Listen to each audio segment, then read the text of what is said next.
Welcome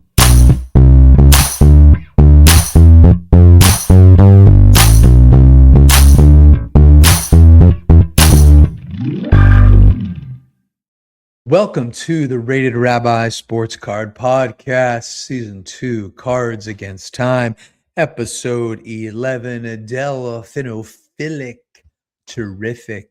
I am your host, Rabbi Dave Spinrad, and as we begin this episode, my haberdasher asked me to ask you kindly to like, subscribe, and leave a comment. It's not always my way, but who am I to argue with the person most directly responsible for my sartorial splendor? So thank you again for liking, subscribing, and leaving a comment. In a previous episode, I mentioned that nearing the end of 2025, entering the beginning stages of 2026, I wrote out what I came to call Cards Against Time, a Practice.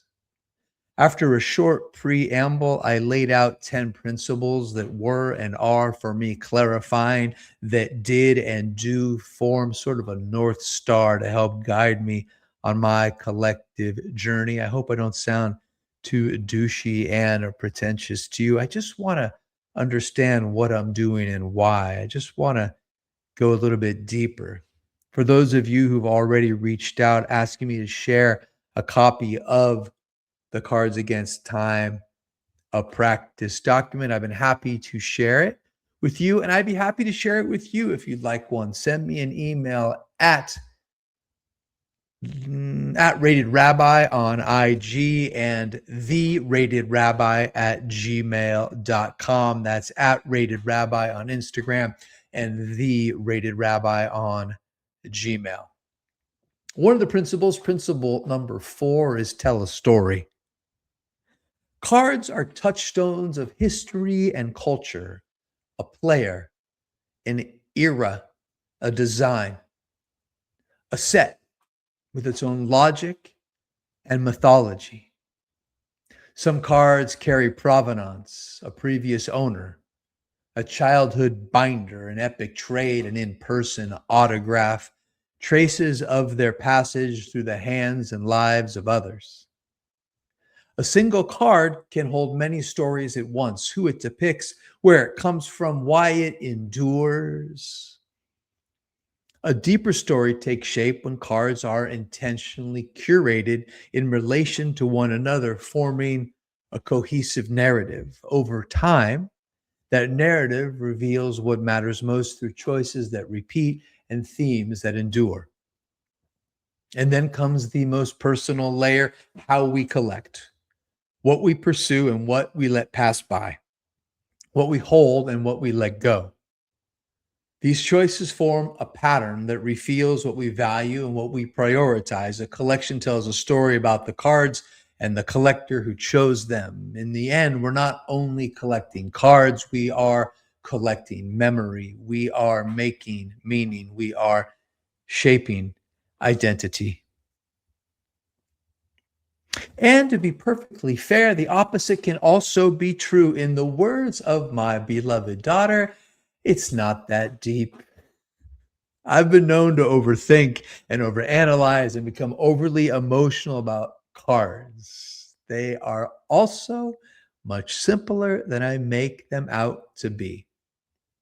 For if I am in pursuit of a personal collection that only consists of iconic players and sets, whether iconicity is based on communal consensus or something more personal, and if these cards have to be represented by examples that have meaningful provenance and that every card simultaneously stands on its own and fits together into a singular, cohesive narrative, then, my friends, I am dreaming the impossible dream. In the words of my daughter, it's not that deep, Dad. Sometimes, man, a card is just cool. Or sometimes you hear a story about a player that is just so terrific, so delphinophilic terrific, that a card of that player merits a small place in our collections. And this is one of those stories. For those wondering, a delphinophile is one who loves dolphins. And this story, well, my friends, this story, well, just listen to this. A dolphin at Marine World, Africa, USA, Redwood Shores, named Dr. Spock, named for the child psychologist and activist, not the Vulcan. A dolphin is dying in Northern California in 1978. Veterinarians cannot save it. You see, there is a 3-inch sharpened metal bolt lodged deep inside this dolphin's stomach. Surgery would be too dangerous. And so the president of Marine World, who just so happens to be a big basketball fan, picks up the phone and he says, sometimes a card is just cool because the player on the card once saved a dolphin with his fantastically long right arm. Let's set the scene. Bay Area, the peninsula of the 1970s was not yet Silicon Valley. It was not yet startups. It was NorCal vibe, a touch of nowhere else but here kind of weirdness. Marine World Africa USA certainly was nowhere close geographically or in the emotional heart of the child as Disneyland. It wasn't even as good as Marriott's Great America, which was relatively nearby in Santa Clara. But if you got to go to Marine World Africa USA, man, you were stoked. It was cool. There were dolphin shows and there were killer whales, orcas. I am embarrassed to say that I was ridiculously too old when I found out that those white patches on the sides, like with the orca's face, for some reason I always thought those white patches on the killer whales were their eyes. Then I was like, oh wait, their eyes are right there. They're just white patches. Leave me a comment if you too thought those white things on the orca's faces were actually their eyes. Anyway, Marine World had dolphin shows, and it had orcas, and it had this really cool kind of like stunt trick water ski shows and a jungle aesthetic and this weird, I can remember this weird lagoon smell because it was at the foot of the bay. And it was a local operation. So the commercials were local. I remember when they expanded and they had a sort of playground with one of those ball pits. By the way, the ball pit, not that fun. It looks super cool on TV, like the balls, you're jumping, you're flying around. Once you get in it, you're like, this is kind of lame. So Marine World put the ball pit in. And I remember local operation, this kid from my hometown, Matt Hatta, bit of a child actor. He was in a Life cereal commercial. It wasn't Mikey, but he was like one of the kids. Mikey doesn't like anything, whatever. Matt Hatta was in a Marine World Africa USA commercial.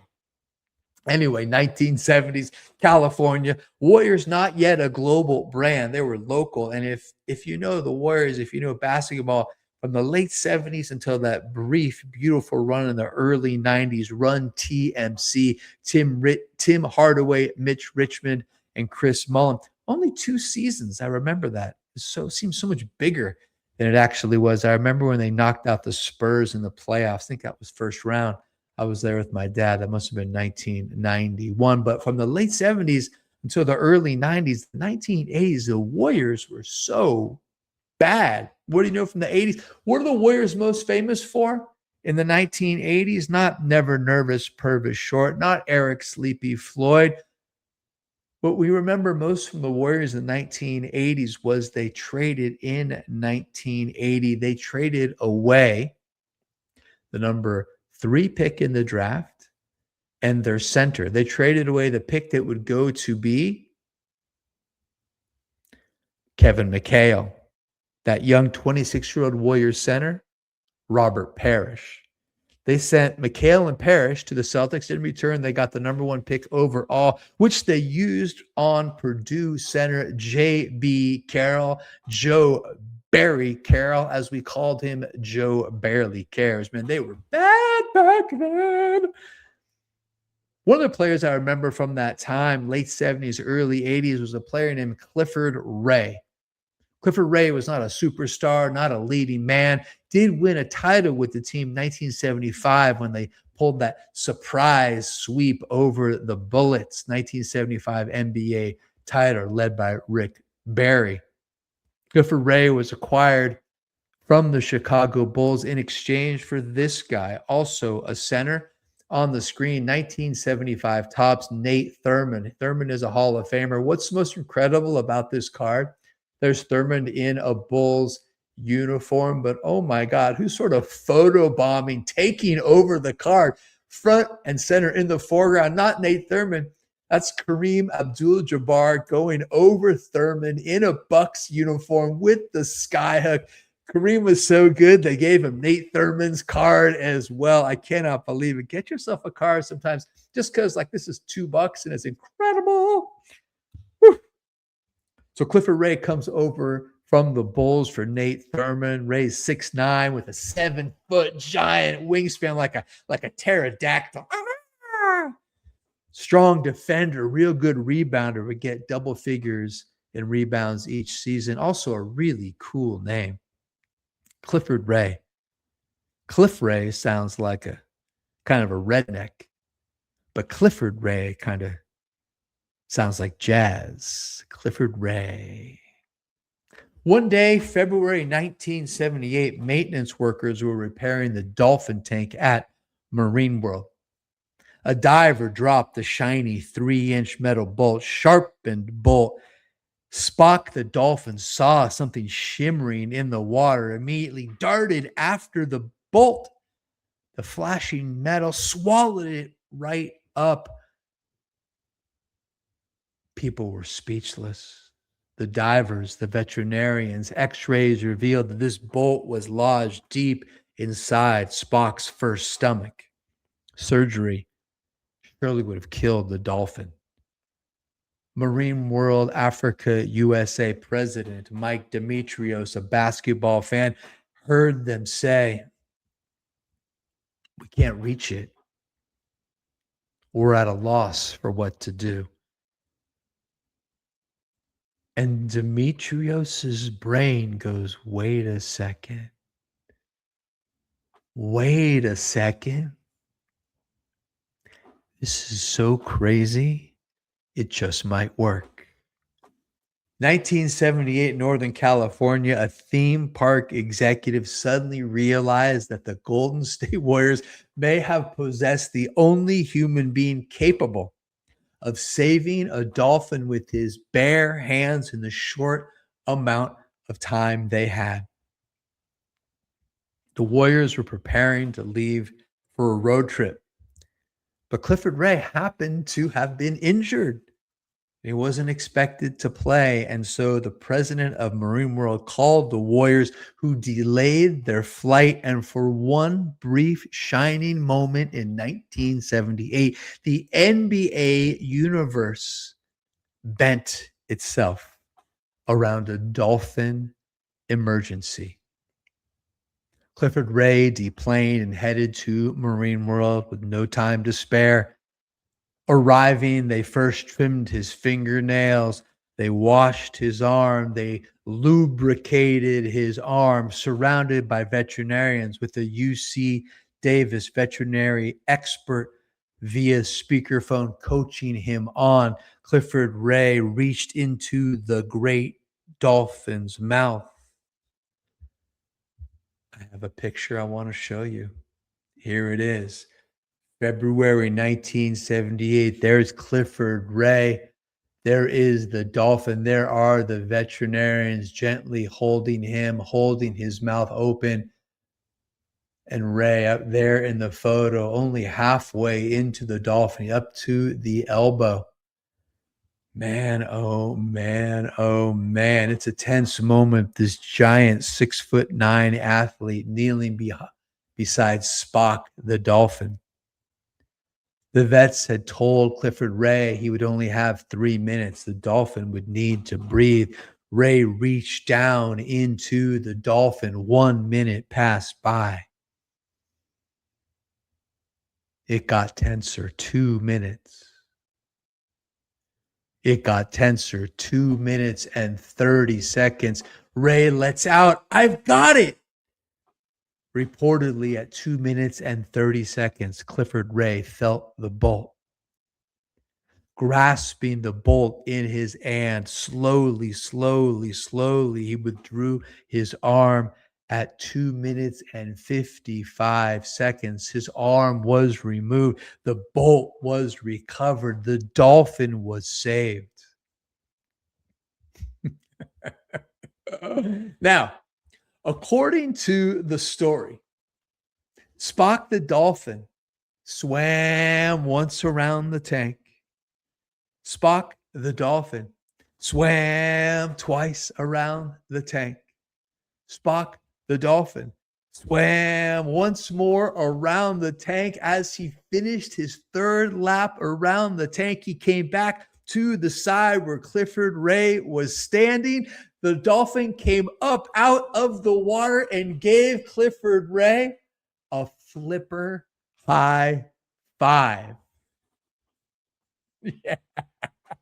Clifford Ray played 10 years in the association. Clifford Ray won an NBA title, but his defining moment may not have been basketball.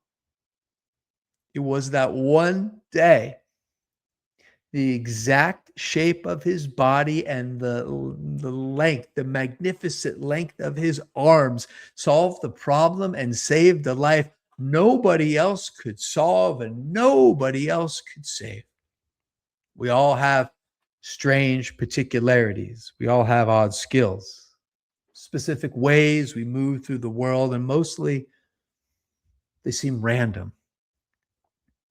But once in a while, life asks something strangely specific of us. In the history of the NBA, there are MVP trophies and championship banners and game-winning shots. And then there's Clifford Ray, shoulder deep, inside a dolphin at Marine World, Africa, USA. Truly a delphinophilic terrific story. And as one, absolutely worthy of this 1978-1979 Clifford Ray basketball card. A treasure in my personal collection. A gem to look upon in my binder. Do not let the high prices in this hobby keep you from building a tremendous sports card collection. All you need is curiosity and a little imagination and a sense of humor.